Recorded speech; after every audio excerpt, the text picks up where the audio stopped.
संसदेचं अर्थसंकल्पीय अधिवेशन आलं की राज्य सरकार खडबडून जागं होतं।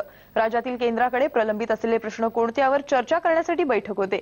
दरवर्षी संसदेचं अधिवेशन तोंडावर आल्यावर मुख्यमंत्री राज्यातील सर्व खासदारांना या बैठकीला आमंत्रित करतात।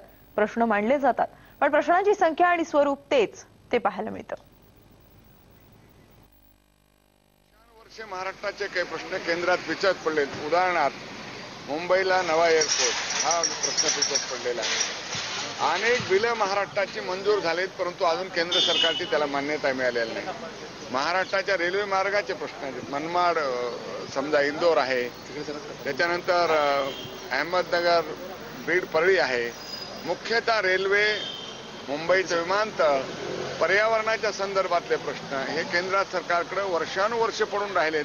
त्यामुळे वर्षानुवर्ष त्याच प्रश्नावर आम्ही चर्चा करतोय। अनेक गोष्टी अजूनपर्यंत राज्य सरकारकडूनच त्या ठिकाणी पुढाकाराने काही गोष्टी बाकी राहिलेल्या आहेत आणि म्हणून त्या संदर्भामध्ये सातत्याने आमची मागणी होते की महाराष्ट्र सदन जे आहे तिथे एक या गोष्टींचा फॉलोअप करण्यासाठी एक कक्ष असावा, जेणेकरून हे महाराष्ट्रातले सर्व प्रश्न तिथले त्या जिल्ह्यातले त्या भागातले खासदार तिथल्या अधिकाऱ्यांच्या मार्फत त्या ठिकाणी पाठपुरावा करतील।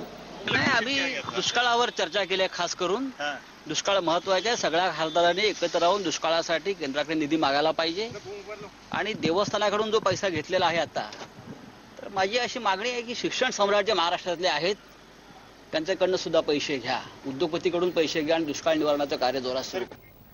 रिक्षा चालकांना सरकारी कर्मचाऱ्यांचा दर्जा द्यावा।